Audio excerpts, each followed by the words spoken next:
volunteer work. We do lots of free work in academia, and sometimes it's too much. I was having a discussion with a junior colleague about all her different commitments besides teaching and research, notably the many academic committees, journal editorial boards, and professional associations in which she was involved. She told me that she was still working evenings and weekends trying to catch up on all her different responsibilities and struggled with learning to say no to different invitations because so many were so interesting. A classic case of not having enough hours in the day and so in desperate need of better time management. Quite naturally, like many professors at the beginning of their careers, my colleague feared that she was not doing enough, that she might not succeed with her renewal or promotion. She was well aware that her research and teaching were going very well, outstanding in fact, but she also felt that she had to do lots of service for her discipline as well as for the department and institution. While commendable, this additional investment was problematic in my view. It crossed the line from being reasonable to being supererogatory, a term used in ethics to denote actions that are morally praiseworthy but not obligatory. Said another way, my colleague was doing more than her fair share, an issue of equity, and this additional investment had transitioned into volunteer work that was becoming detrimental to her personal and academic well-being. My experience has shown that it's invariably colleagues who are high-performing and so have no need to worry about their career progress, from the perspective of more senior colleagues that is, who are the most worried about their productivity. So, I made it clear to my colleague that there was no need to worry and that she was already doing more than enough, even too much. We then sat down to systematically review her various commitments, identifying those to keep and those that should be cut, specifically targeting upcoming committee membership renewals that, for various reasons, warranted not being renewed. I've talked elsewhere about committees, their importance for organizational governance, and the membership in which are pertinent and important at different stages of career.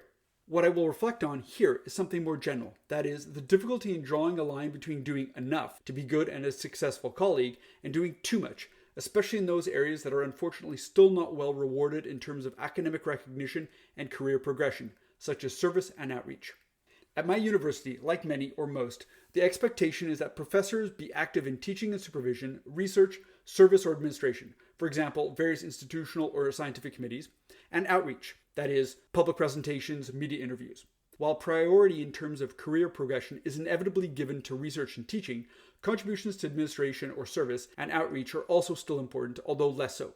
Yet these less important activities can slide from being what we're paid to do and what is reasonably expected of a colleague at their stage of career, and so recognized by colleagues during promotion reviews, to being additional volunteer work that goes over and above what is reasonable, but is often not recognized as such.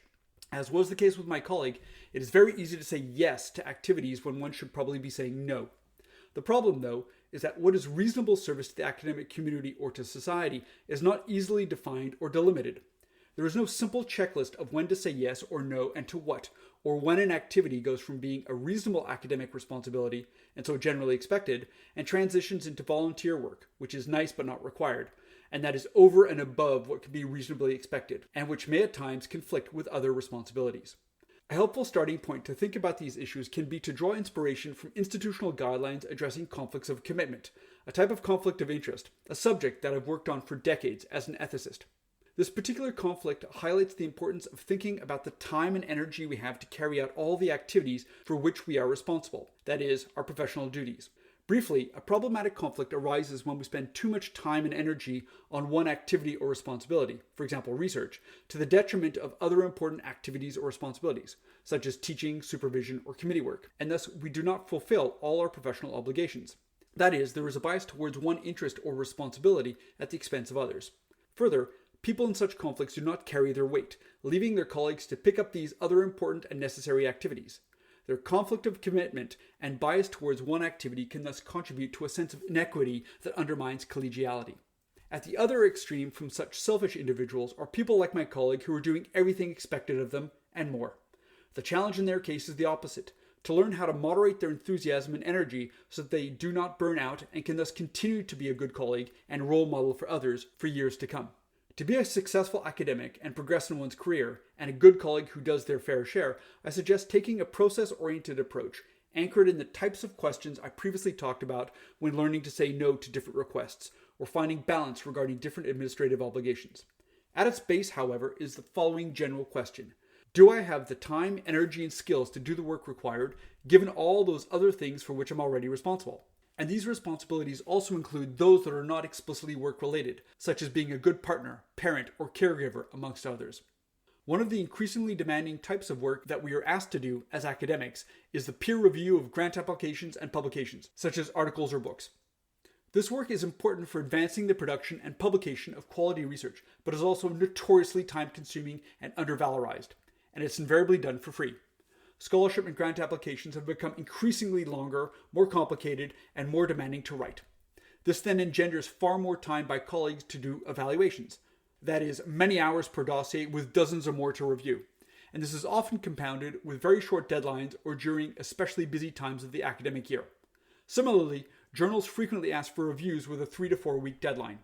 In an age of an ever-growing number of journals, publications, and requests for peer review of articles, and increasing competition for research funds, there's now a veritable crisis in publishing and research review systems, with many colleagues refusing to do peer review of articles or grants because this work is simply too demanding and not rewarded.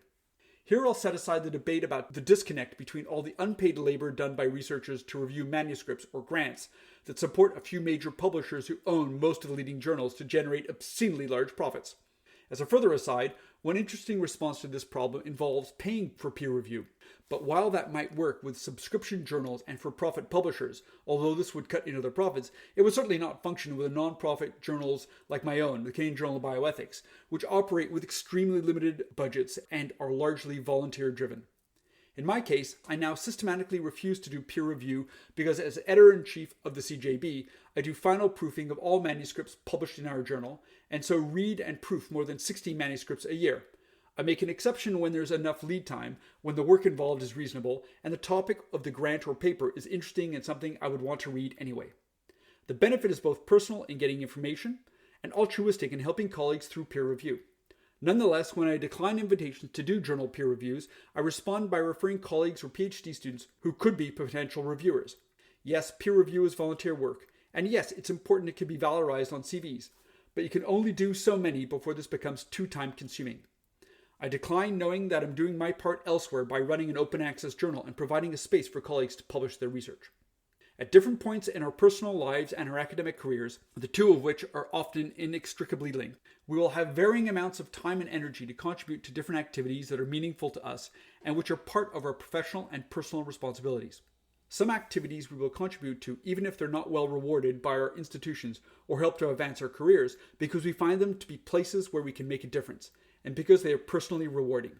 Finding meaning in volunteer work that goes above and beyond what is expected can itself be an important motivator when other parts of our jobs lose their appeal.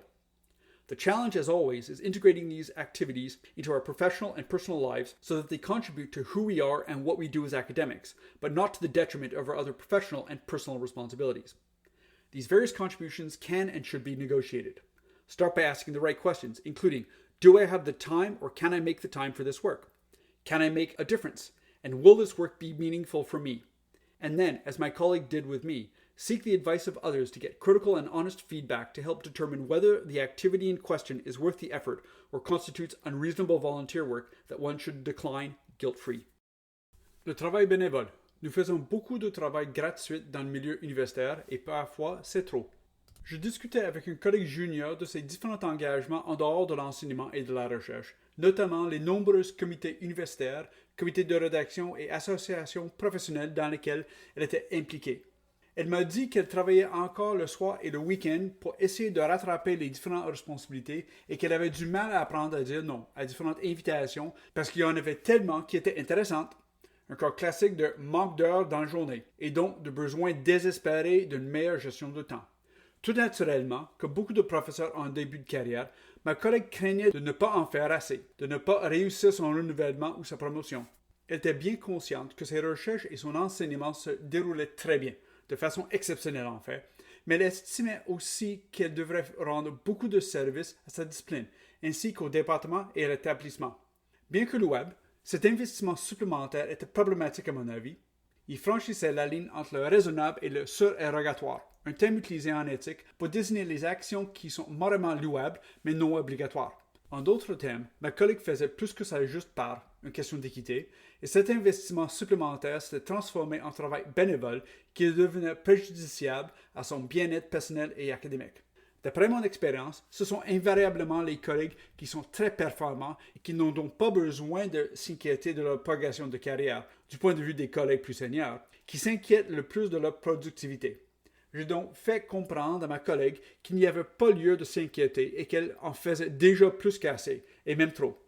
Nous nous sommes ensuite assis pour passer systématiquement en revue ces divers engagements en identifiant ce qu'il fallait conserver et ce qu'il fallait supprimer, en ciblant particulièrement les renouvellements d'adhésion à des comités qui, pour diverses raisons, méritaient de ne pas être renouvelés.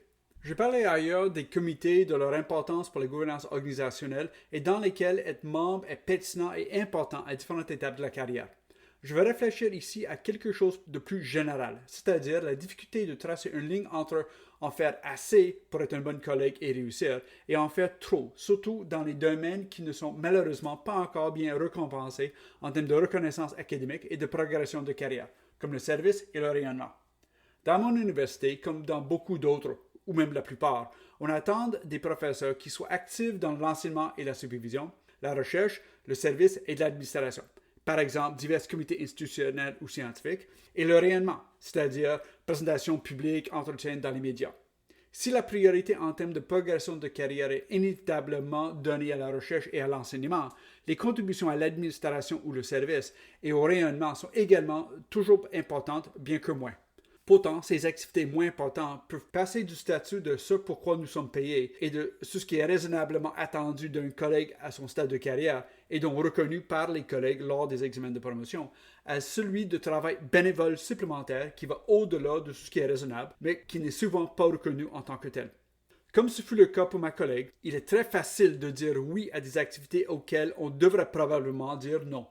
Le problème, cependant, c'est que ce qui constitue un service raisonnable à la communauté universitaire ou à la société n'est pas facile à définir ou à délimiter. Il n'existe pas de liste de contrôle simple pour savoir quand dire oui ou non et à quoi, ou quand une activité passe d'une responsabilité académique raisonnable et donc généralement attendue à un travail bénévole, bien mais pas obligatoire, qui va au-delà de ce que l'on peut raisonnablement attendre et qui peut parfois entrer en conflit avec d'autres responsabilités. Un point de départ utile pour réfléchir à ces questions peut être de s'inspirer des directives institutionnelles traitant des conflits d'engagement, un type de conflit d'intérêt, un sujet sur lequel j'ai travaillé pendant des décennies en tant qu'éthicien. Ce conflit particulier souligne l'importance de réfléchir au temps et à l'énergie dont nous disposons pour mener à bien toutes les activités dont nous sommes responsables, c'est-à-dire nos devoirs professionnels. En bref, un conflit problématique survient lorsque nous consacrons trop de temps et d'énergie à une activité ou responsabilité, par exemple la recherche, au détriment d'autres activités et responsabilités importantes, c'est-à-dire l'enseignement, la supervision, le travail en comité, et que nous ne remplissons donc pas toutes nos obligations professionnelles. En d'autres termes, on privilégie un intérêt ou une responsabilité au détriment des autres. De plus, les personnes qui se trouvent dans de tels conflits ne font pas leur part, laissant leurs collègues le soin de s'occuper de ces autres activités importantes et nécessaires. Leur conflit d'engagement et leur parti pris pour une activité peuvent donc contribuer à un sentiment d'iniquité qui sape la collégialité. À l'autre extrême de ces individus égoïstes, on trouve des personnes comme ma collègue qui font tout ce qu'on demande d'eux et même plus. Dans leur cas, le défi est inverse. Il s'agit d'apprendre à modérer leur enthousiasme et leur énergie pour ne pas qu'ils s'épuisent et pouvoir ainsi contribuer à être des bons collègues et un modèle pour les autres pour les années à venir. Pour être un universitaire accompli et progresser dans sa carrière et être un bon collègue qui fait sa juste part, je suggère d'adopter une approche axée sur le processus, ancrée dans les types de questions dont j'ai parlé précédemment pour apprendre à dire non à différentes demandes, ou pour trouver un équilibre concernant les différentes obligations administratives. À la base, cependant, il y a la question générale suivante.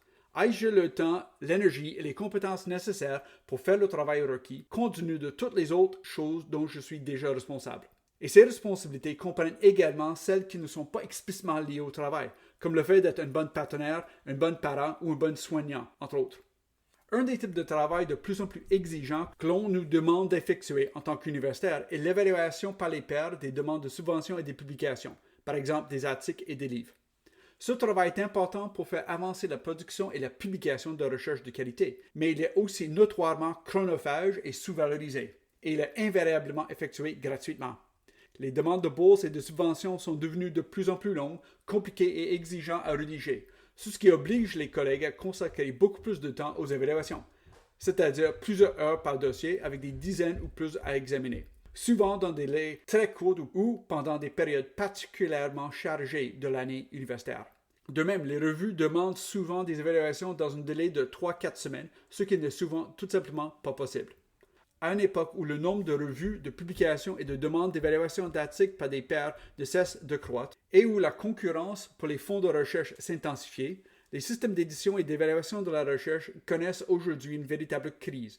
De nombreux collègues refusant de procéder à l'évaluation d'articles ou de subventions parce que ce travail bénévole est tout simplement trop exigeant et n'est pas récompensé. Je mets ici de côté le débat sur la déconnexion entre tout le travail non rémunéré effectué par les chercheurs pour réviser les manuscrits ou les subventions, qui permettent à quelques grands éditeurs, propriétaires de la plupart des revues de premier plan, de générer des profits obscènement élevés. Par ailleurs, une réponse intéressante à ce problème consiste à payer pour l'évaluation par les pairs, mais si cela peut fonctionner avec les revues à abonnement et les éditeurs à but lucratif, bien que cela réduise leurs profits, cela ne fonctionnerait certainement pas avec les revues à but non lucratif, comme la mienne, la Revue canadienne de bioéthique, qui fonctionne avec des budgets extrêmement limités et est en grande partie animée par des bénévoles. Dans mon cas, je refuse maintenant systématiquement de faire de l'évaluation par les pairs parce qu'en tant qu'éditeur en chef du RCB, je fais l'épreuve finale de tous les manuscrits publiés dans notre revue et je lis et corrige donc plus de 60 manuscrits par an. Je fais une exception lorsqu'il y a suffisamment de temps, que le travail nécessaire est raisonnable et que le sujet de la subvention ou de l'article est intéressant et que j'aurai de toute façon envie de le lire. L'avantage est à la fois personnel en obtenant des informations et altruiste en aidant les collègues par le biais de l'évaluation par les pairs. Néanmoins, lorsque je refuse des invitations à faire des évaluations par des pairs, je réponds en recommandant des collègues ou des étudiants de doctorat qui pourraient être des évaluateurs potentiels. Oui, l'évaluation par les pairs est un travail bénévole. Et oui, c'est important et peut être valorisé sur les CV. Mais vous ne pouvez en faire qu'un certain nombre avant que cela ne devienne trop chronophage. Je décline en sachant que je fais ma part ailleurs, en gérant une revue en libre accès et en offrant un espace à mes collègues pour publier leurs recherches. À différents moments de notre vie personnelle et de notre carrière universitaire, les deux étant souvent inextricablement liés, nous aurons plus ou moins de temps et d'énergie pour contribuer à différentes activités qui ont un sens pour nous et qui font partie de nos responsabilités professionnelles ou personnelles. Nous contribuons à certaines activités même si elles ne sont pas bien récompensées par nos institutions ou elles ne contribuent pas à faire avancer notre carrière parce que nous trouvons que ce sont des endroits où nous pouvons faire la différence et parce qu'elles sont enrichissantes sur le plan personnel. Trouver un sens au travail bénévole qui va au-delà de ce que l'on attend de nous peut en soi constituer une motivation importante lorsque d'autres aspects de notre travail perdent de leur attrait. Le défi, comme toujours, consiste à intégrer ces activités dans notre vie professionnelle et personnelle, de manière qu'elles contribuent à ce que nous sommes et à ce que nous faisons en tant qu'universitaires, mais pas au détriment de nos autres responsabilités professionnelles et personnelles.